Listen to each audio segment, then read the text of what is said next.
All right. Thank you, Mr. Chancellor, Madam Minister, for coming to this hearing today.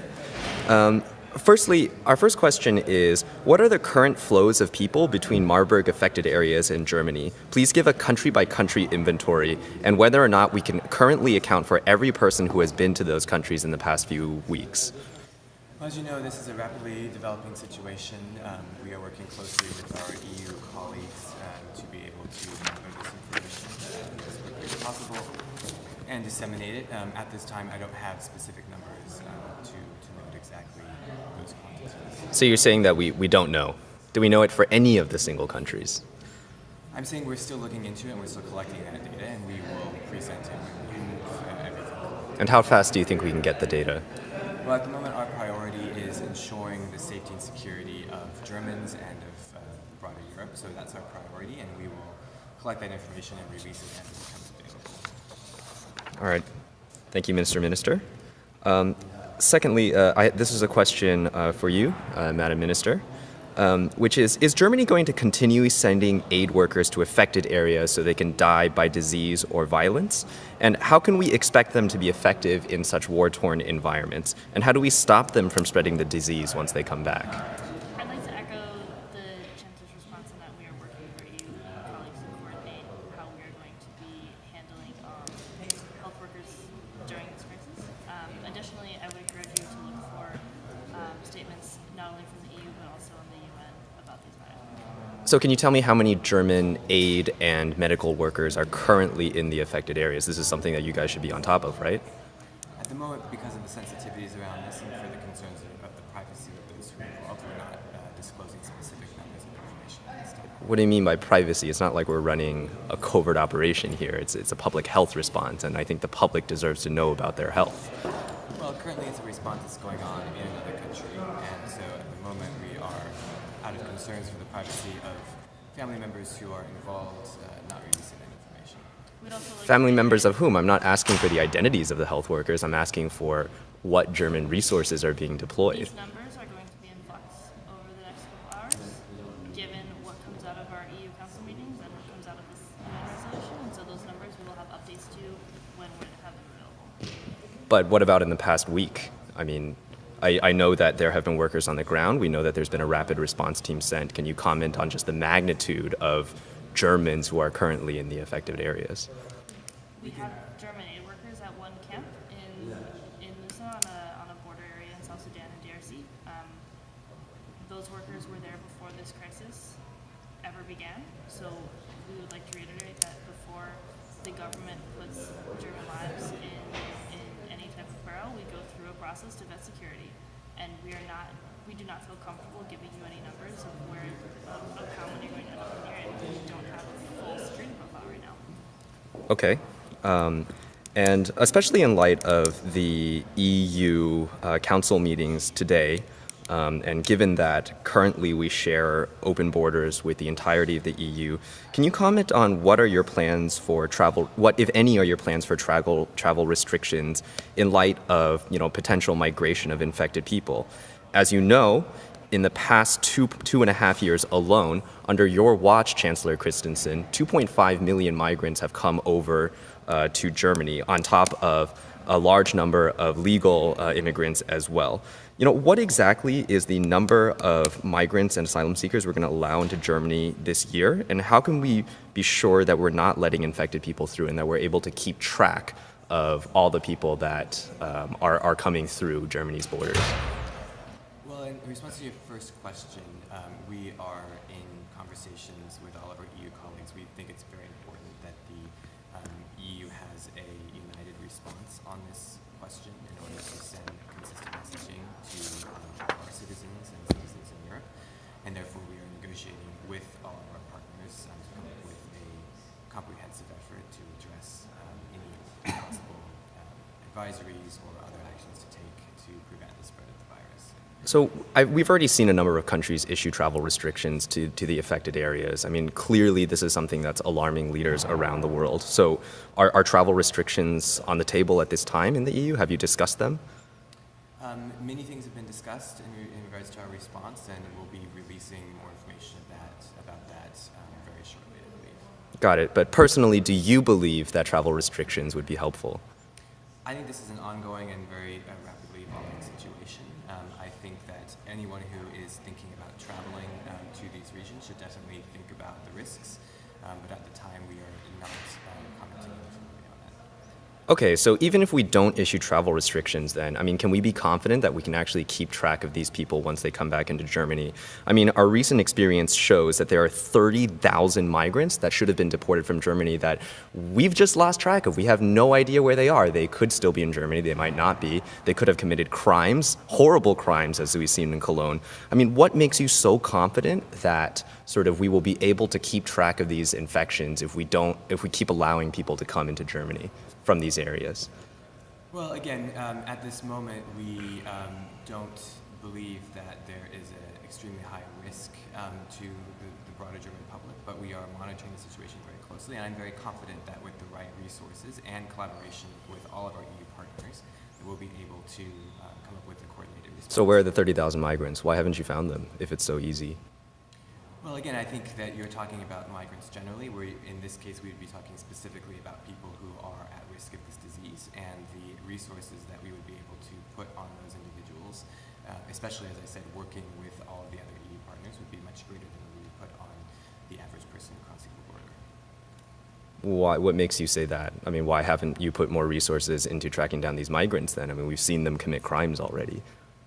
Well, I think that that is different from a contagious... You're saying that rape is better than a contagious disease? Well, I don't know why you would equate the average migrant coming to Germany as being a rapist. I think Because in Cologne in December of 2015, over 1,000 women were assaulted on New Year's Eve. I mean, that's terrible, and a very large amount of this was known to have been committed by recent asylum seekers in Germany. Well, again, I think that I would dispute some of the facts of that, but... You would dispute the Cologne assaults. This is something that's been published in many, many reputable news outlets, outlets that you yourself have commended for their journalistic integrity. I would dispute the idea that every migrant to Germany is a potential rapist. Of course. I don't think that anyone disagrees with you on that point. All I'm saying is that if you don't know where people are, you won't be able to catch them, and you won't be able to catch the few that do carry disease or the few that do commit crimes, terrible crimes like that. I take your point, but I am very confident in our ability as the German government, again, working with our partners. So how come you haven't found the rapists? Are you not on it? To find those who Where are they? actually- Where are they? Let's keep this question and answer session to the current issue that we're going to. Well, the current issue is the inquiry submitted by the Bundestag. We have 6 minutes, 6 minutes, and I yeah. think we have a lot of time to discuss our response to the current health crisis, and that's what is most on the Chancellor and I's mind right now. Sure. Okay, next question then. When will you convene the Budget Committee to discuss Germany's response to the Marburg crisis? And what are the budgetary implications as it stands for 2017 and 2018? Know that we are now in the second week of December, and the clock is ticking both on the 2018 budget and any action that we need to take in 2017. Well, I mean, as I'm sure you know, the parliamentary speaker has created a parliamentary committee that will be in place during the caretaker government that will be overseeing the budget, EU relations, and other major issues. And so we'll be looking to that committee to make any decisions necessary in terms of changing the budget. And why should the German people entrust the caretaker government, which is not a legitimate government or a legitimate long-term government, to make what is potentially one of the largest public health responses in German history? Well, I mean, the caretaker government is simply, my government carrying over from our positions that were in place previously. Your government that has the support of 40% of the German public and the disapproval of 50% of the German public. Well, we are currently in talks to form a new government, as you know, but as according to the German constitution, this is the process taking place. A parliamentary committee has been put in place to handle these affairs. So, can the German people expect a coalition to be formed soon? I think, Madam Minister, surely you have opinions on this as an SPD member. I'm going to defer to the Chancellor on this right now. Talks are ongoing, and we certainly hope that we will reach conclusions to form a government at some point. Are you okay with this, though? I mean, this is a government that the German people did not choose, might I add. They did choose this government. They chose them previously, but these are all elected officials. If you don't, also, my one comment would be as an SPD party member that this crisis is bigger than Germany. And Germany needs to be a face of leadership on the EU stage and on the world stage at large. And right now, we need to rely on our leaders that are currently facing the rest of the world. And right now, the world is very comfortable seeing Chancellor as that leader, and we need to... So the German people should be happy with Chancellor Christensen as their chancellor because foreigners are happy with Chancellor Christensen as their chancellor. People are affected by a global crisis right now, and this issue is going to be governed in that way with the resources that Germany has available. I think I just want to make clear, there's nothing, I think you unfortunately somewhat recklessly have suggested that our government is not acting within constitutional requirements or somehow acting out of the normal procedures. This is entirely normal procedure. This is how formation of a government works. I'm not saying that it's necessarily procedurally incorrect. I'm saying that as long as you don't form a government that is long-term in the eyes of the German people, and you leave things to a German caretaker government, the German people will have no confidence that what you're doing is actually the democratic will of the people. I think that the German people would prefer to have us take a little more time to form a strong... What do you know about what the German people think? You have a 50% disapproval rating. ...to form a government without thinking about the full implications of how a coalition would actually work. So we are taking our time to make sure we get the government coalition right, to make sure all partners can work together, and I am confident that we'll be able to achieve that in a relatively short time. Okay. And finally, sort of what incentives are you giving to German pharmaceutical and aviation companies to fight this disease? Have you talked about incentives with for example, Mr. Abisambra of Bayer and Mr. Naharo of Lufthansa? You may have seen the press release in the BBC today. We have formed a partnership with both Bayer and Lufthansa. They also attended today's EU Council meeting and briefed EU leaders on the role that the private sector can play in this response. So we will be working very closely with our private sector partners in making sure that their resources are brought to bear in addressing any particular crisis. So I think that the pharmaceutical incentives response in particular is very important given Germany's leadership in this industry. Can you comment on whether we are going to fast-track approval processes or provide public funding or help protect buyers' intellectual property in these cases? I can't come on any of those specifics. I can say, as I said, that we are talking very closely with Bayer and talking closely with other German companies, making sure that their voices are heard and that we, as a government, are doing the best we can to address their concerns. I can say that both companies have been willingly and very happily working with the government, and that together we will have an effective response. Okay, and when can the German people expect further details? Within the week?